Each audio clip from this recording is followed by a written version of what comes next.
જામનગરની જીજી હોસ્પિટલમાં છેલ્લા 12 દિવસ દરમિયાન ચાંદીપુરા વાયરસની શંકા સાથે 7 બાળકો દાખલ કરવામાં આવ્યા હતા।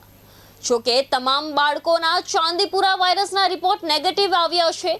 સારવાર દરમિયાન 5 બાળકોના મોત થયા છે, જ્યારે 2 બાળકો હાલ સારવાર હેઠળ છે અને તેમની તબિયતમાં સુધારો થઈ રહ્યો છે।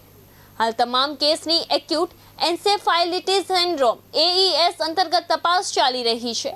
अन्य वायरस अथवा चेपनी शक्यता अंगे सेम्पल उच्च कक्षानी लेबोरेटरीमां मोकलवामां આવ્યા છે।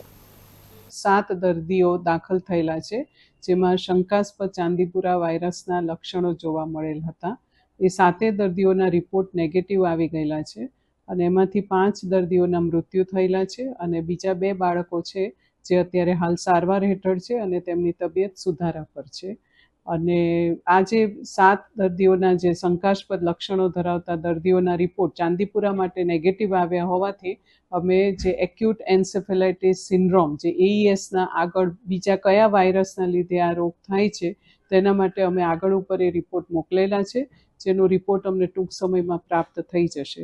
બીજું એ કહેવાનું કે જીજી હોસ્પિટલ ખાતે બાળરોગ વિભાગમાં PICUમાં આવા બાળકોની સારવાર માટે તમામ પ્રકારની સુવિધા ઉપલબ્ધ છે અને જેમાં ICU બેડ્સ, ડૉક્ટરો અને દવાઓ તમામ પ્રકારનું પૂરતા પ્રમાણમાં ઉપલબ્ધ છે। આથી જ્યારે પણ કોઈ પણ એવા શંકાસ્પદ કેસ જેવા કે તાવ આવવો, ઉલટી થવી, આંચકી આવી અને બેભાન થઈ જવું, આવા કોઈ 7 દર્દી